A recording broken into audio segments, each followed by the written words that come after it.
Welcome to the Microbial Secret Society, where David and I dive deep into the microbial realm and initiate you into the Microbial Secret Society. So enjoy our podcast. The first hour is always free, and the second hour is only available to members at microbialsecret.org. So thank you, and let's begin. 3, 2, 1, and we're live.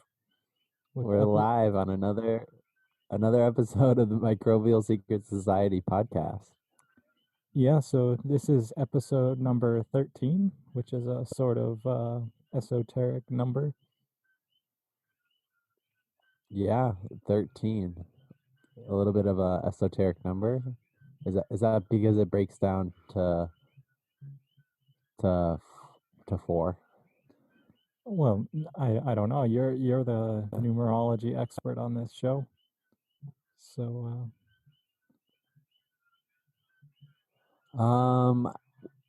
man, there was this one like scholarly article that was actually written about numerology, and it's called The Fool's Journey, and it talks about how the basically like when you're like the fool in the tarot is number 0. That's where it starts, and that's where it begins and ends. And it talks about how the fool comes in as like this blank canvas, this blank slate, like completely emptying your mind of all concepts and ideas, and is just like in the moment. And then throughout the fool's journey, he meets like these different archetypes that allow him to like learn about creation and nature and all these different like aspects of our own inner being in a way. And it talks about how like like throughout that cycle from like 0 to 21 or 22, depends how you look at it, the fool goes to like 4 and 13, which breaks down to 4. And then also I think there's one more in there too that breaks down to 4. 22 would break down to 4 too, the world. So it's kind of like I would say 13, like 13-4 is right in the middle. So that's like the death card, which symbolizes like transformation and change and all sorts of different types of things. Yeah, so following that's the tarot kind of symbology that you're talking about there. Well, it's the tarot symbology, but with the numbers of like the cycle of it, as in like 13, what it relates to the tarot. But I mean, any number that breaks down to 4 is has to do with like structure and order and kind of building. And I guess in numerology, like 13-4 has to do with like karmic debts and karmic lessons.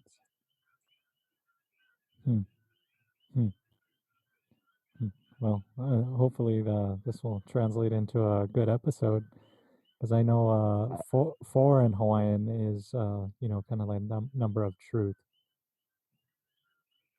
4 is the number of truth in Hawaiian. Stability and foundation, which you're saying 13 breaks down to 4, which I'm not sure they did numbers or that kind of math, but right on. So we got truth and structure and foundation, and I'd say like kind of it's like the halfway point almost of the fool's journey, halfway between where he goes through 4, which is like the emperor, which is like very rigid and structured, and then goes to the death card, and then transforms and then makes its way to 22 or the world, which is like the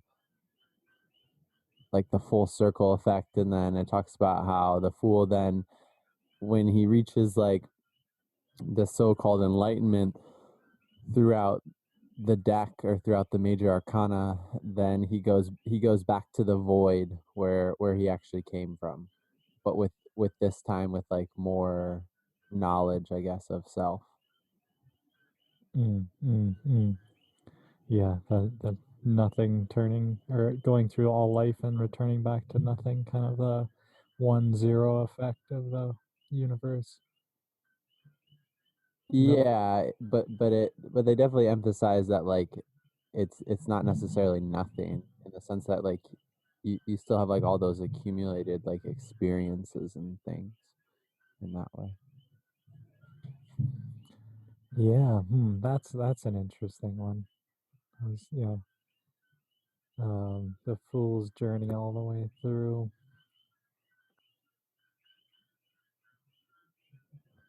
Hmm. Yeah. I mean, I love numerology. I feel like it's a great tool and a great lens to kind of to view reality and try to like see what you're working with vibrationally. Can get like super specific. You can even get to like the month or like the month or like the 3 month pattern of like what you are like vibrationally in a moment in time or where you kind of find yourself.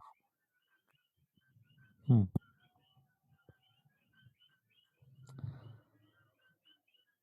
Hmm. So, well, today I was going over and writing up a kind of history of natural farming. Mm-hmm.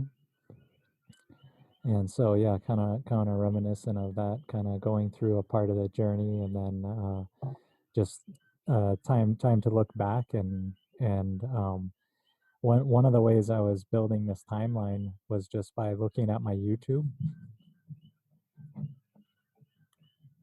And looking at your YouTube.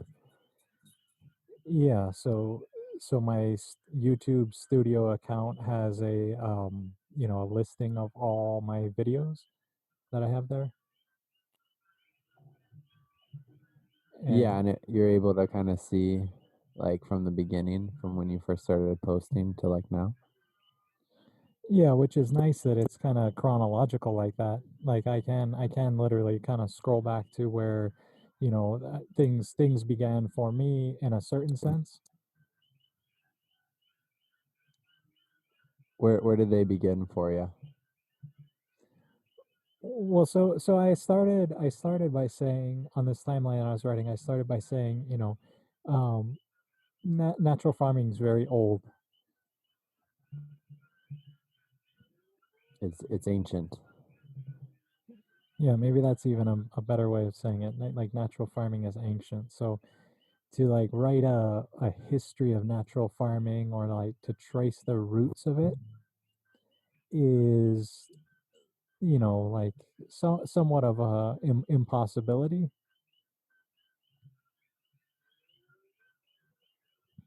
To like truly source like the actual lineage of where it stems from. Yeah, yeah. Well, yeah, that's the lineage of like teacher to student, but also people at certain times just by being out in the field and like observing nature, like Victor Schubauer talks about that, the water wizard, that he just sat there and he just watched the river, and he then learned about nature and natural farming to a degree.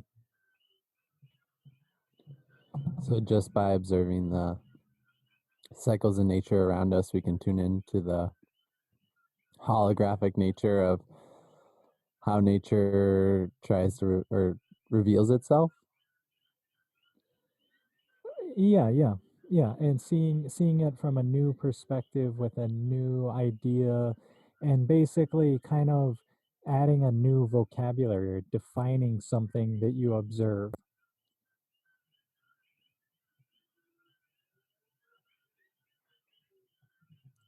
I- so are you saying that it's hard to trace the lineage because of how the vocabulary changes over time, or and how it kind of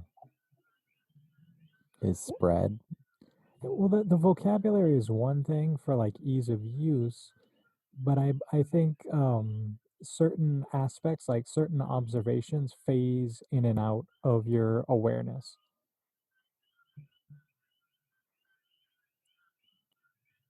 Could you give an example?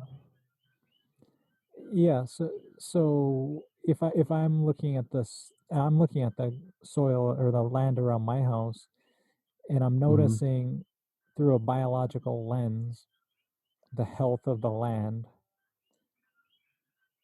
and noticing different plants thriving, but I know it's because different biology is living there.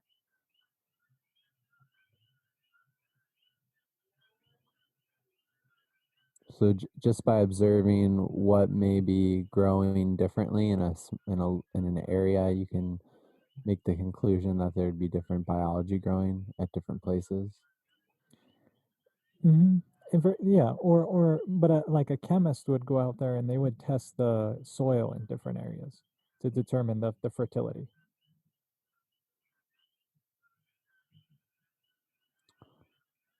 Okay, so a chemist would maybe take like a soil sample and see the chemical makeup and then kind of determine what what what the soil needs from that lens of yeah, Yeah. kind of chemical makeup. Mm-hmm.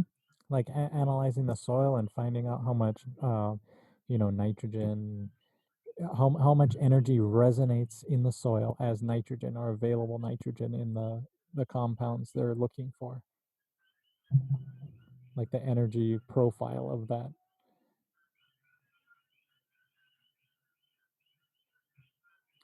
So are you saying that there's a different lens? Is there almost like an alchemical lens that we can look through?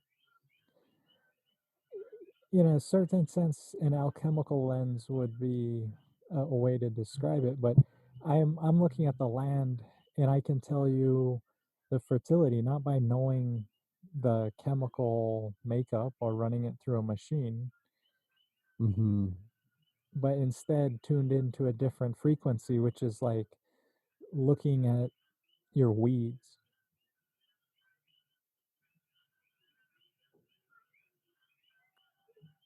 And by observing which weeds are growing in an area, and then you can correlate this directly to biology, and knowing which weeds favor which biology, and then knowing how fertile a soil will be and how well it will perform. Yeah, this is a real life example that could potentially be a learning opportunity for a lot of people. Um, so one of the farms that I'm working with, helping them bioremediate and transform their land and switch to natural farming practices on land that was basically chemically dependent for quite some time. Um, just a few months ago, 2 months ago, the soil there got tested in some of the areas, and it's basically coming back with like pretty low pH and P and K and Ca and and they're finding like magnesium in the soil. So there's some kind of metal particulates, and this is through the CTAHR, the Agricultural Diagnostics Service Center, through their Department of the College of Tropical Agricultural and Human Resources. And their recommendation is to basically add fertilizer 10 20 20, 1,800 pounds of it per acre. And then they're recommending like coral limestone, like almost 7,000 pounds per acre, and Mg sulfate, 1,500 pounds per acre. So I don't know. I felt like it was kind of related because you said, one person might look at the soil and then get an exam, like, get that kind of report, and then someone else might just be able to observe nature and, and come to different conclusions without maybe that test. Yeah, yeah. So it's just one lens to look at your land to determine its fertile potential. But how many tons of stuff was that total? Like total? Yeah, Oh you had man, let me. seven tons of coral. And how many pounds of chemical? Like triple? What was it? 20? Can you repeat So that? 1,800 pounds So almost a of ton, 10, 20, just shy of a 20 ton, right? Because of a yeah, ton is 2,000 of pounds, so 1,800, yeah, almost a ton. fertilizer, and Oh, almost oh, 3.5 tons of lime, and almost a ton of magnesium sulfate. yeah, almost another ton of magnesium sulfate. Yeah. Wow, wow. So wow, and so did they recommend? So you're gonna dump that many that chemicals? Like that would be almost like I don't know, like if you put that much coral out there, it would be like it would be as if it snowed, right? Yeah. Yeah, that's a lot. Like on yeah, it would, yeah. I mean, maybe it's heavier than that. Maybe it'd be finer than that. But um, and so did they make any recommendation about adding organic matter to your soil? No. No. Any what? And that was, were there any other recommendations? And this is from the Um the other there's like a general information that says like knowing levels of sulfur and micronutrients in plants is important in order to like properly diagnose tissues. And it said like split the fertilizer into several applications once every 3 months until the total amount has been applied. Um, and then it says we recommend you adopt a nutrient monitoring approach by retaining the sample report for comparison with future samples. Um, but other than that, oh, but I guess the other part, which was kind of interesting, was the other metals that are found in the land. So like right now are Fe, I think that's iron, yeah. Mn, magnesium, zinc, and then copper. So I don't really know how like gnarly that kind of stuff is, but yeah, just on like a chemical report. But um, that's kind of what made me like research a little bit more about the ink mushrooms and like that whole family and what microbes and mushrooms will help detoxify the soil and like is a result that that's kind of happening and taking place because where I'm spraying there's lots and lots of mushrooms now that were never there before, but they're not the ink cap mushrooms. So I didn't I don't know. They're like Wow. different kinds. Wow. So everywhere where you put down organic matter, mushrooms are popping up.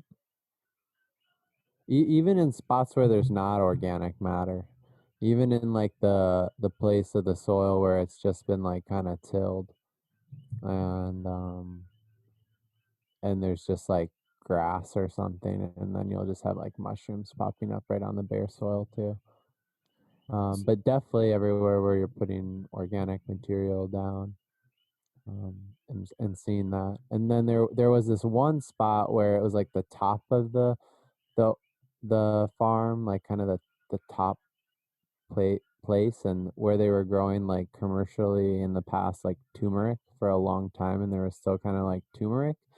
And the owner like he used a tractor or some sort of machine and like made a bunch of new rows up there, and he planted like a lot of radish or like daikon radishes and different types of greens and stuff and carrots and basically like but the soil was super dry and it wasn't like it was very barren up there.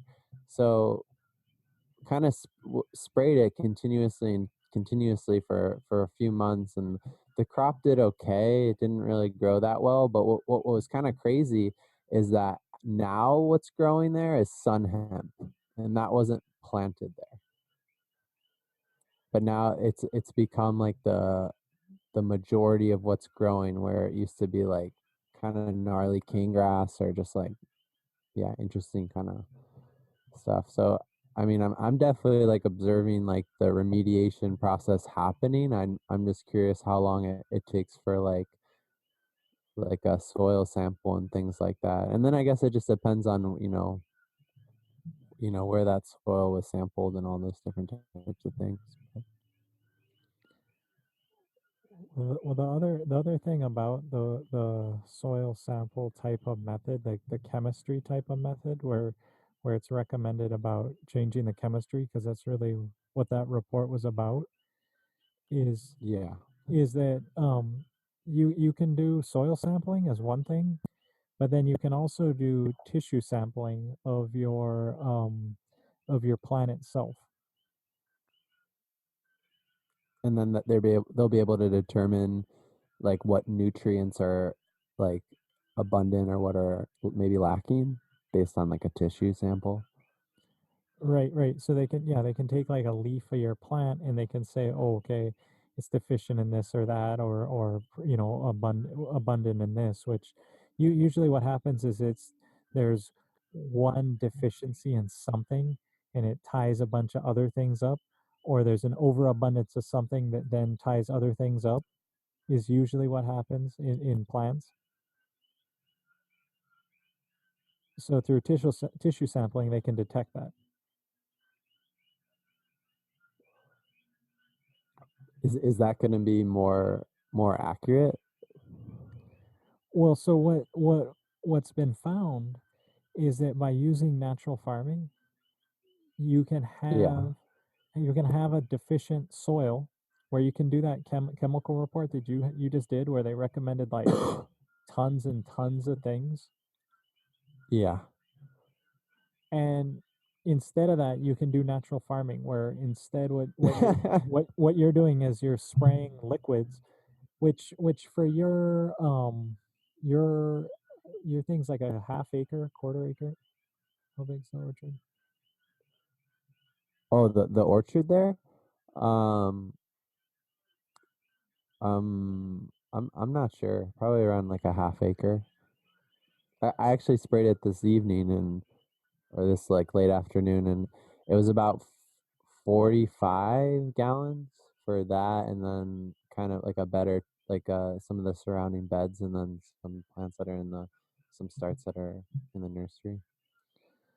Okay, for a, I can tell you, you're definitely doing overspray if you're spraying 45 gallons out there, like because yeah, it should be like 25 gallons to an acre, and there's no way that's an acre. So like 10 to 15 gallons to like 20 at the most if you're gonna spray things really kind of heavy is about what. Huh. Yeah, just I mean, you like because if you're spraying things and they're getting soaking wet and they're dripping down, it's a lot. You just kind of like just spray them so they get moist and will take that. Y- y- Yeah, I mean, I guess I don't just focus on the plants that You're are spraying like the ground the too. yeah, like everything really, and the like the surrounding berms and like almost up to the like the road. Yeah. Well, if Like you're doing a drench, it's like 100 gallons per acre. So you're probably more in like the drench category of things. Which if you're trying to do soil foundation and trying to get all that stuff out there, maybe I mean that's probably okay. Well, I mean, once your plants are established, you won't need to do that as much. But um, yeah, yeah, definitely.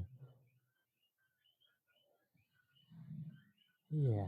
Well, so yeah, that's and so anyway, like what'll happen is by spraying those things, y- your if you took all the water that you spray, like 45 gallons of water times eight, I don't know, I don't have a calculator. I should pull one up.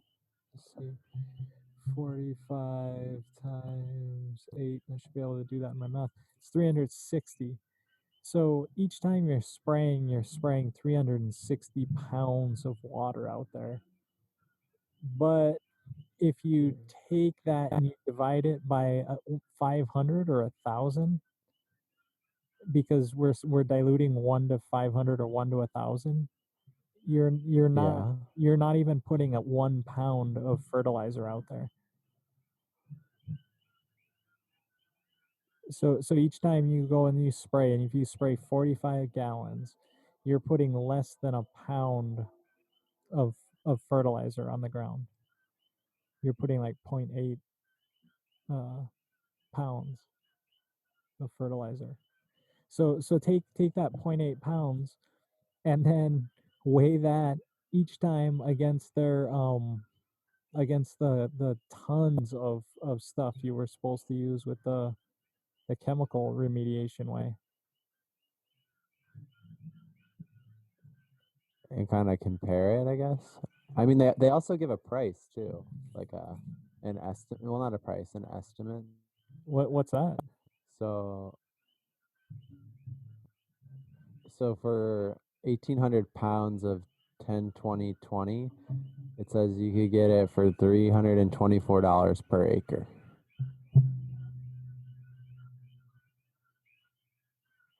Okay. I mean that's kind of crazy that the university is now like hooking you up with a dealer, and like they're so in bed with that they're getting you now the chemical dealer. But what if there was like the natural farming option? Or do you think? I don't know, because aren't there like a lot of like published studies and stuff? I mean, that you've even done in scientific papers and stuff, like within the university that You just documents natural farming.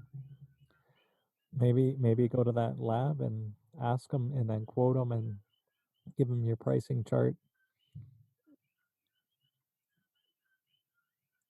Oh, asking for the recommendation. Yeah, I don't know. That's No, ask them kind of to yeah. recommend you, just like this To fertilizer rec- guy did.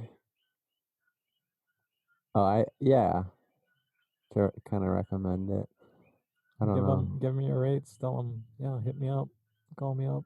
I'll come spray your stuff for this much because you're lacking all these things, but it doesn't matter. I'll just drop mulch and then pile tech it, and then barrel tech and spray tech.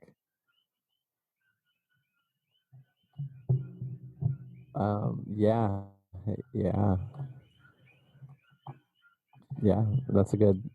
I'd like to see a world where there's other or maybe alternative recommendations, but Well, why would that be an alternative? Why isn't the chemical one an alternative? Why isn't like this ecologically friendly, supporting the earth one as like the primary thing that should be promoted? It's because we, as people, as listeners and members of the secret society, haven't fully done this yet. We don't have companies where you can just say, "Oh yeah, well here, buy all this green juice from heaven from David," and I can put a price quote on there yeah. that it's going to take spraying weekly, and it's going to take 45 times what is that? Well, okay, so you're going to put in um let's say you put in a gallon each time. It's going to take you 50 gallons of all the solutions combined. So you'd have to break that down by each, divide 50 by 9. It's like take like less than 5 gallons of each of the solutions to do your area, which is way too much for your area. You could still divide that 5 gallons of each solution for a whole year. You could divide that by you're probably overspraying 3 times too much. So you need 1.2 gallons of each solution basically to do your place for a year. So you could quote somebody on that. I don't know what that would take, but you'd need, yeah, roughly 10 gallons of solutions to take care of your spot for a whole year. Like 10 gallons of each. No, of all of them combined. 10 gallons of all of them combined. About, huh. Roughly to do your place for the whole year if you did it but I'm saying you're right now you're spraying like 3 times too much, so you're right now you're going to need 30 gallons of it all to do it the way you're doing it.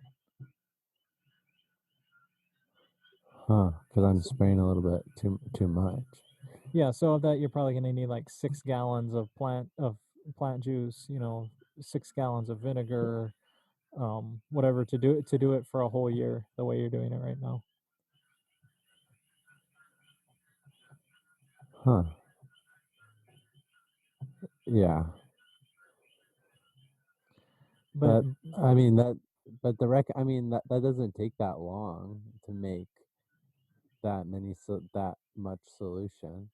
Like like 1.2 gallons of, you can make a gallon and a half of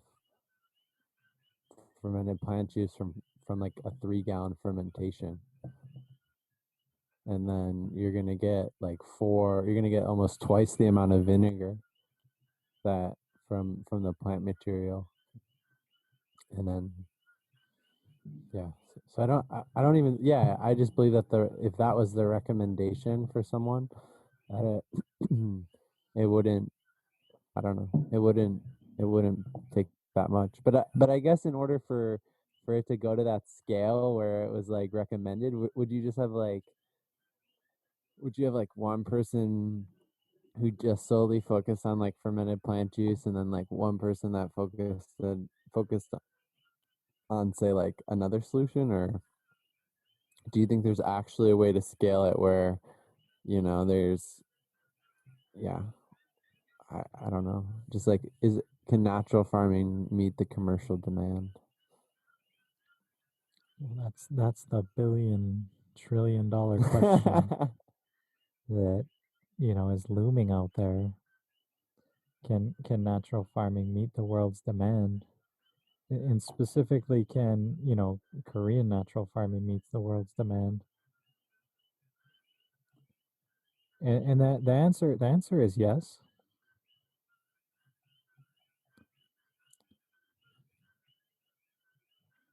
The answer is yes. That's a good answer. It's a good answer that there's a possibility of hope. Well, but in this case here, with this recommendation, what's necessary are the spreadsheets and the numbers and the projections and the costs and the availability and the ability to deploy these solutions.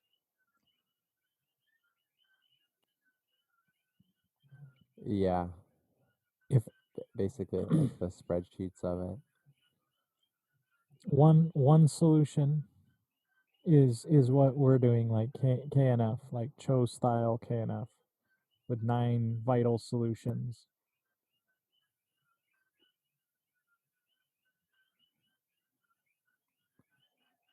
So is there more?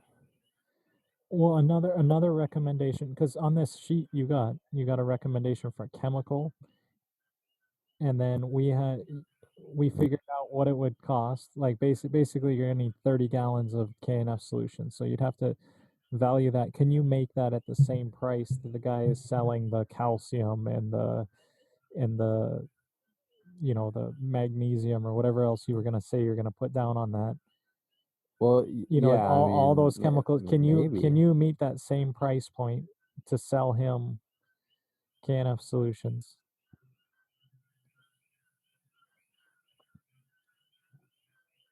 And then the next solution on there, like that's what you got to figure out, and you got to to make it viable. I mean, it's more eco-friendly for sure.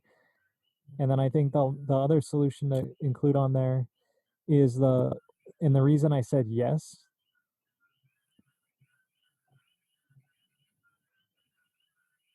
The reason you said yes, what do you mean? that KNF can feed the world. Like I mean, Oh, okay. Yeah, and I just did the math on it. The recommendation, like, of the total amount per acre is $2,429. so could you sell him a KNF suite for that same price? a KNF suite? Like you mean just the solutions? Yeah, well, yeah, that, and then they can buy a sprayer additionally, but they buy all those solutions from you, just like, in 5-gallon buckets or whatever, 2-gallon buckets.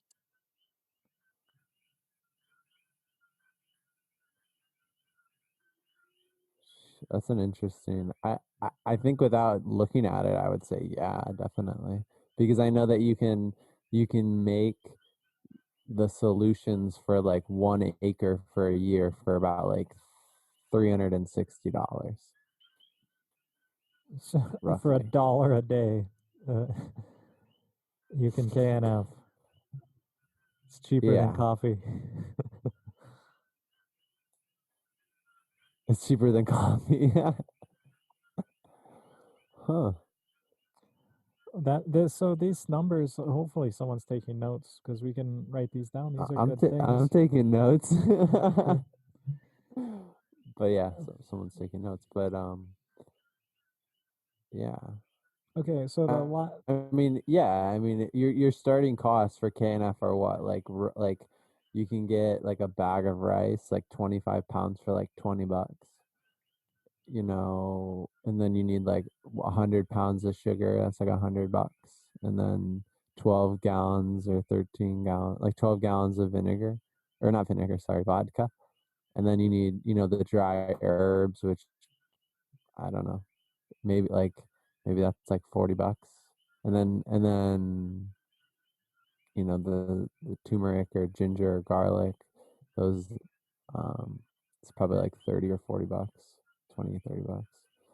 Um, and then you need like glass jars and or fermentation vessels, and I mean everyone's got their own different setups. So, um, and like strainers and things like that. And then I guess you need bones and milk and eggshells or coral shells or something like that, and fish waste, and yeah, I don't know. It's a different recommendation, but I feel like you know it's just a few things. Like it makes you think, like, what if there was like a KNF like starter kit or something? Like, what if Well, there was a way to like subscription the KNF? Like, it's like every month you get like different solutions or whatever coming, or it's like every 3 months.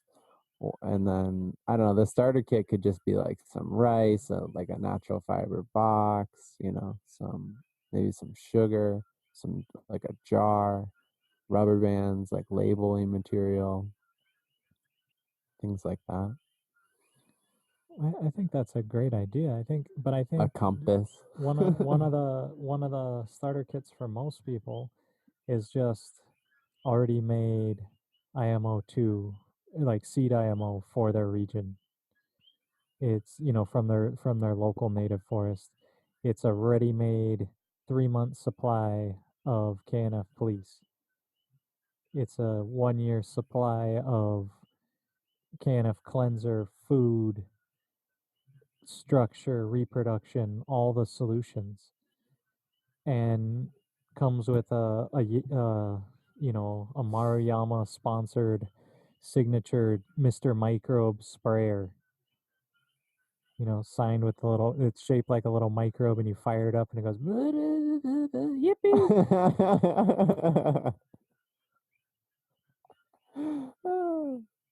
But I think that's the starter kit for most people because I hear what you're saying. Like you're saying, like, oh, hook them up with an IMO box, but most people are like, yeah, uh-huh. Whereas what I think the thing is for you is like you can quote them and you can say, look, for that same amount, $2,400 or whatever you quoted it, say here's a year's supply of ready to go secret society microbe, the cute little microbe sticker. You can slap it on the sprayer on the cans, and it's here you go. It's ready um, for you to use for the same price as this other fertilizer, which may or may not, benefit the rest of the ecology, or cheaper. Huh. Because I bet you there's tons of people that are like getting those like soil samples and stuff. And there's probably a percentage of them that at least like look into the recommendations. Right, and they probably call that chemical company and they say, "Well, if we want to farm honey, we got to do this." And they call the chemical company and they get a dump truck and it, or they pick it up in like 100-pound things on a truck and bring it out to the land and cast it down, and then they salt their soil further, or I mean I'm a proponent of some of those things like calcium. I think is important, but at those levels, I don't know. It sounds Like expensive and backbreaking. But I think if you strategically put calcium or dolomite out there, it'd be a good investment. Also biochar, I don't know if I said that, but oh yeah, biochar, that's a crucial one.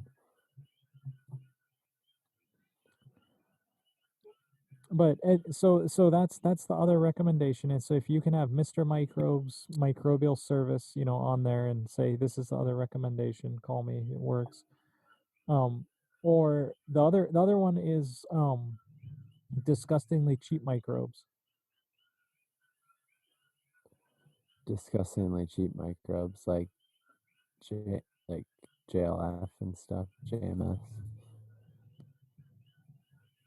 You just take you take the weeds that are on your land and put them in a bucket of water, and it just gets this. It's just that most disgustingly Or cheap plant this food. a different kind of tech too is like it's similar, but if you if say you're like clearing an area where you're like ripping up a bunch of like weeds or things like that, you take that plant material and you put it in a in a wheelbarrow, and then if it rains the next night, it just like kind of sits in that wheelbarrow, and then you let it sit for a while, and then it starts to smell, and then you just drench it. Well, Uh, here's the tech we've been doing lately, is we just take a trash bucket, like a 30-gallon trash can, and fill it with water, uh-huh. and then if I'm weeding or something, I'll have like like a bunch of weeds.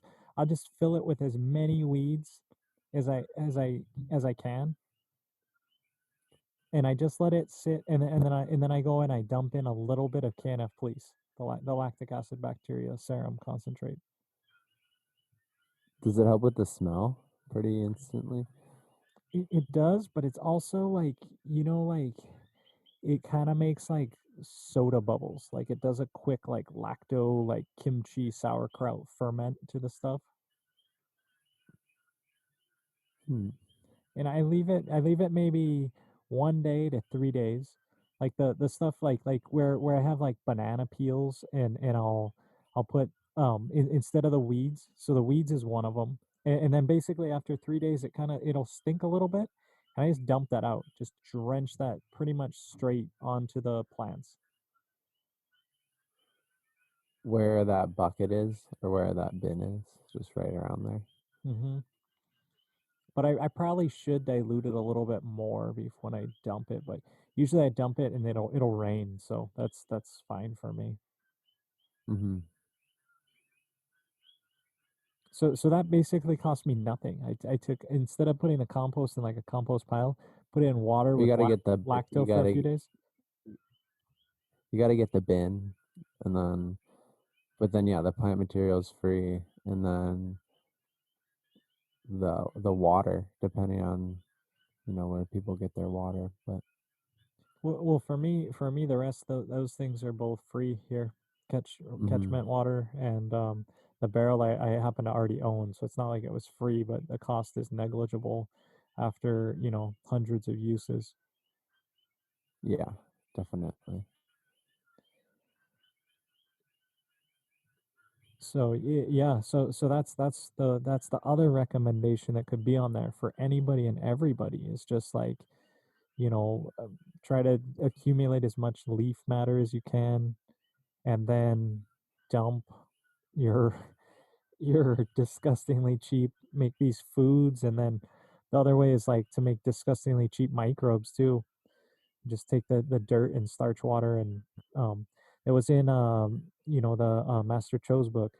He had it where he put in like he used starch water from rice, but other guys used potatoes, um and then put the microbes in there.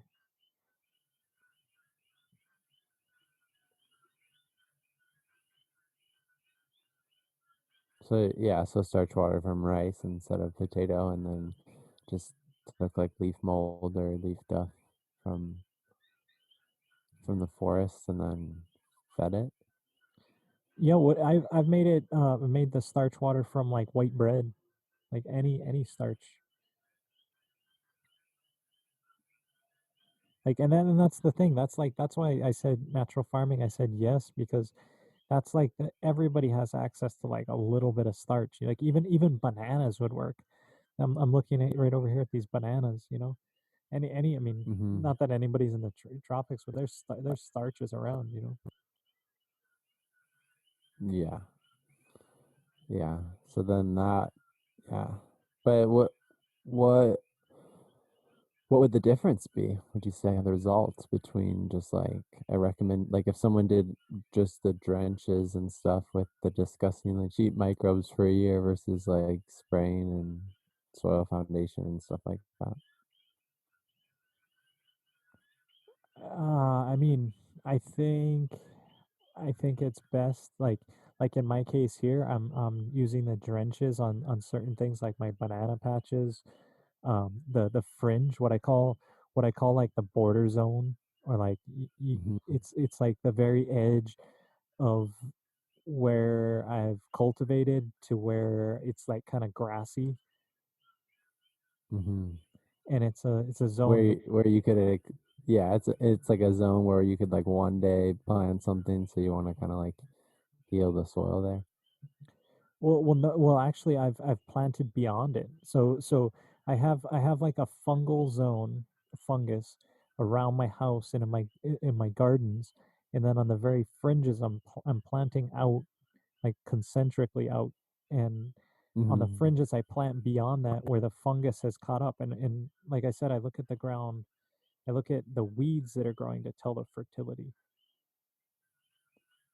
The weeds that are growing to tell the fertility. Huh.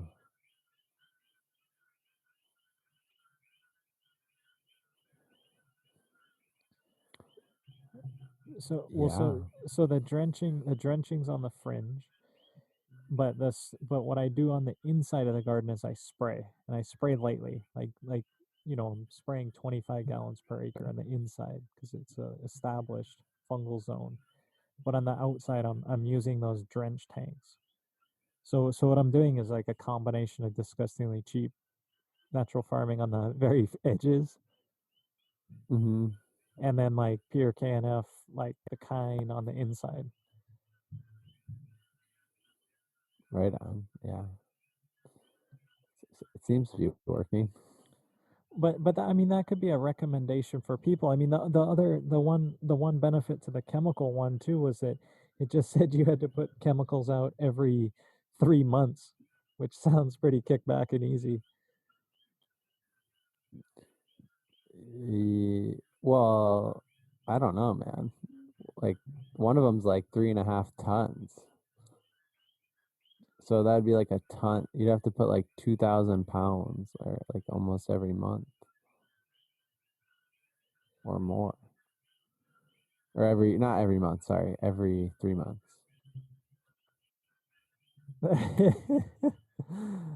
Yeah, that's a lot.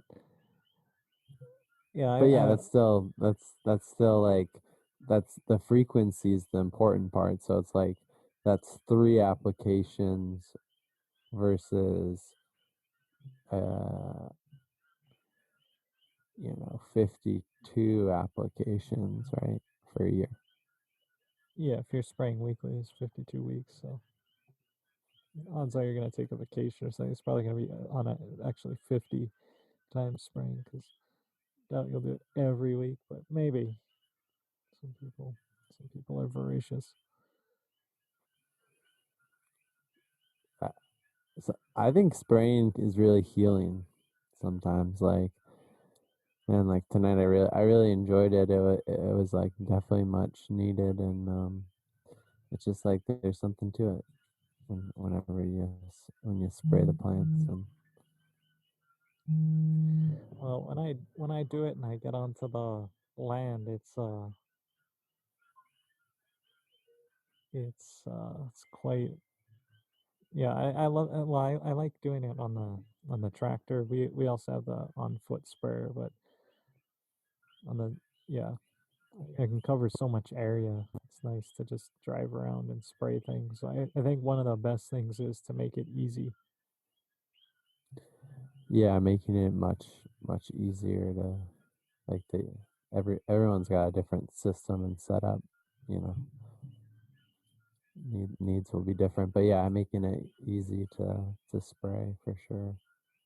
And I love it when it's just like you can like park right up and like wherever you're parking, like you load the truck, that's like in the surrounding area, you can easily like, I don't know, just like a central location where you can almost spray everything from one point. I think that's sweet. Well, that's what I do here with my home garden. Is I just fill up one tank and then I kind of have a wheel hub out from there and just spray everything. But now my garden's gotten to the size where I can't hit it all with um, the one spray. So I could either I have a hose extension I could put on, or what I think is going to be easier is just to fill up a second tank lower down and um, have two. Two So spots. Yeah. yeah, for this garden. But I could always just hit the bottom with a tractor too right now.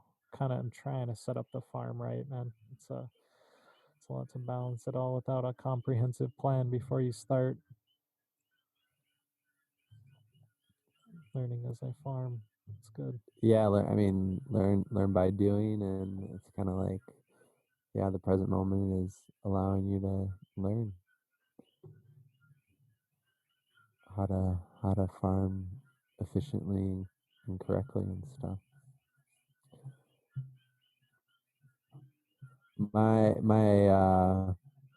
My cousin, her husband is a farmer in Iowa, and he was saying that I guess they got a federal grant to fence their whole place, which I thought was interesting.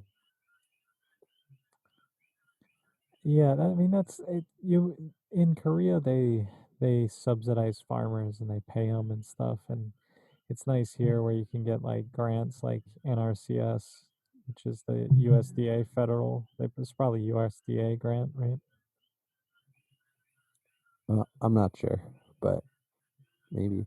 Have you ever gotten any grants or anything in your farming endeavors? No, which is kind of rare. And I mean, my dad is like, he should actually be one of the guests on here. Yeah, He's an interesting can guy. we get him on? Well, yeah, we'll see, we'll see. Get him on. You should ask him here. You're in charge of that, right? But we'll see. But um uh yeah, I was going somewhere with that and then With kind the of got with the this. grants, you're talking Oh, about your oh. dad and how. Oh, well, this, I mean, this farm, this area, and his farming endeavor, the businesses he started, I don't think he's really used much grants. It's been kind of everything he's endeavored in. It's truly been profitable. Self-made, Yeah, and bootstrapped. profitable, bootstrapped. Yeah, The yeah, idea, I like the idea of giving money to farmers because it's farming is hard, and if we're making money on tech stuff, we should port that to farmers. But the whole idea of even redistributing tax money to farmers is it's yeah. I, yeah. Yeah, I don't know. You're talking about a stipend before, and in last episode, in the second half, you talked about the farm mentorship program, and that you wanted to maybe bring that up in the first half, so people could get tuned into it a little bit. I don't know if we can relate it to this, but I have it written down. So Well, the farm apprentice mentorship, yeah, would have a not necessarily a stipend for the farmer. I guess yeah, like maybe if it worked out, but helping the farmer get uh, the room and board paid for,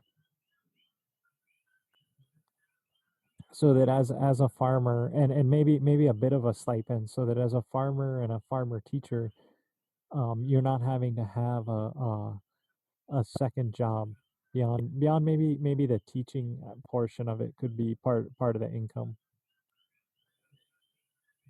part of the income.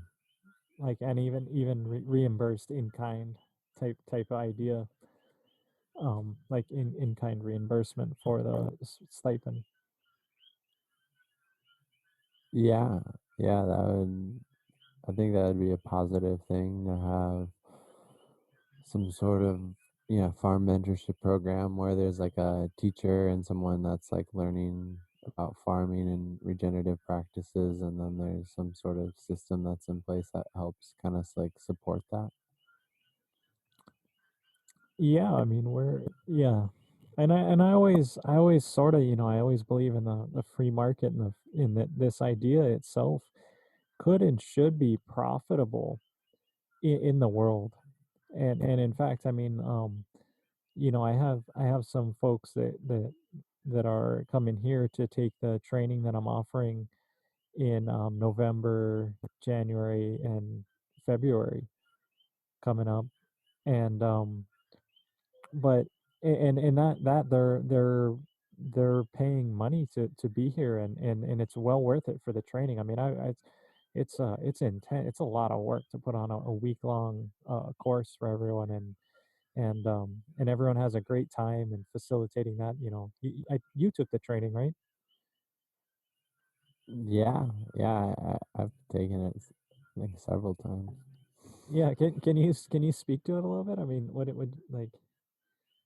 Can I speak to it? What, um yeah, I feel like every time I took it, I learned something new, and it was like very like hands on, and I feel like I definitely benefited from the experience, and it altered my path in my life before taking it to where I'm at now, and yeah, I think it's a good thing.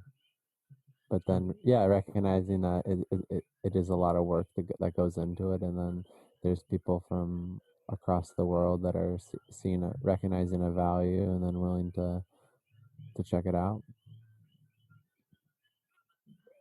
yeah, and I mean, you're now a competent natural farmer, right? I mean, all your solutions that I've ever seen you make are just like top shelf, like highest quality. Yeah, confident, but I feel like I want to dive deeper into the unseen, deeper past the nine solutions. But that's kind of your own experience, your own learning. Like getting you a basic 9 like of what I taught was pretty. I mean, that's kind of what I'm trying to get people, is like uh, the base level into it. Like not that it's base level, it's pretty advanced, but Yeah, understanding like the core components of it to then be able to go deeper. yeah, and how they interact, and just the whole, like, I don't know. I mean, there's a lot to it. Even though they're simple, it's funny. It's funny. Like, simplest things are so complex. But yeah, so that class is coming up. So that would be kind of like a farm apprentice mentorship, right? Like having the y- you know, but having just a week long experience isn't necessarily enough to be you know, it takes years of practice, and not to say you need to practice like with a teacher per se, but like practice on your own and be able to observe and refine and relate. Yeah, definitely. Like the practice of it. Like, yeah, one week is just like a glimpse in like the whole natural farming journey, and then you just there needs to be that time and that space for people to practice on their own with everything. But I mean, if yeah, I guess it just depends. It's like if it's interesting. The scenario that comes up is it's like, what if someone comes to learn, and then there's like the opportunity where like all the materials are like available, like right in front of them. Like there's like bones where they can charm. There's like eggshells. Like, but then it's like almost like, yeah, I think that'd be pretty sweet. But Well, that's I yeah, mean, but that's what I do with my course. My class is like this time too. I'll have a kit for everybody, so everyone will have a little Tupperware with every like the bones, the sugar, the jars, the everything they need to besides the fish guts. I'm not gonna put that in the thing right away, um but you get a kit of what you need to do, and that's what I can do in a week is we can do it together hands on. But what I'm talking about is the farm apprentice mentorship would be getting into the deeper farming aspects of you know going through like a year's worth of growing things, and you learn a fair amount, you know and so that's more of what this would be is time to plant a quarter acre, plant a half acre, farm it, with integrating in like permaculture, but also with the idea of some market to sell your goods to, like because that's every farmer is also an entrepreneur or has something, and and that's part of the program as well, is to be productive and to set yeah, really, and teach, yeah, as you're also a teacher and a mentor as the farm apprentice mentor. yeah, yeah. I, yeah, I think it's right on, spot on. So yeah, do you know what time we started? I think we're getting pretty close to wrapping up our first hour here. I don't know exactly, but You got to be kind of getting close to, yeah, somewhere in that area. yeah, so it's a good chat. I got something to kind of get into here. I don't know if we want to jump in or have another topic that's going to take another couple of minutes to make sure we're good into the second half. But I got one thing I want to talk about it, kind of along the idea of what the chemical idea that we've been on. Yeah. Well, that's it for our free episode, so join us at www.microbialsecret.org for the full episode and join the Microbial Secret Society. So may the beneficial microbes be with you. Aloha.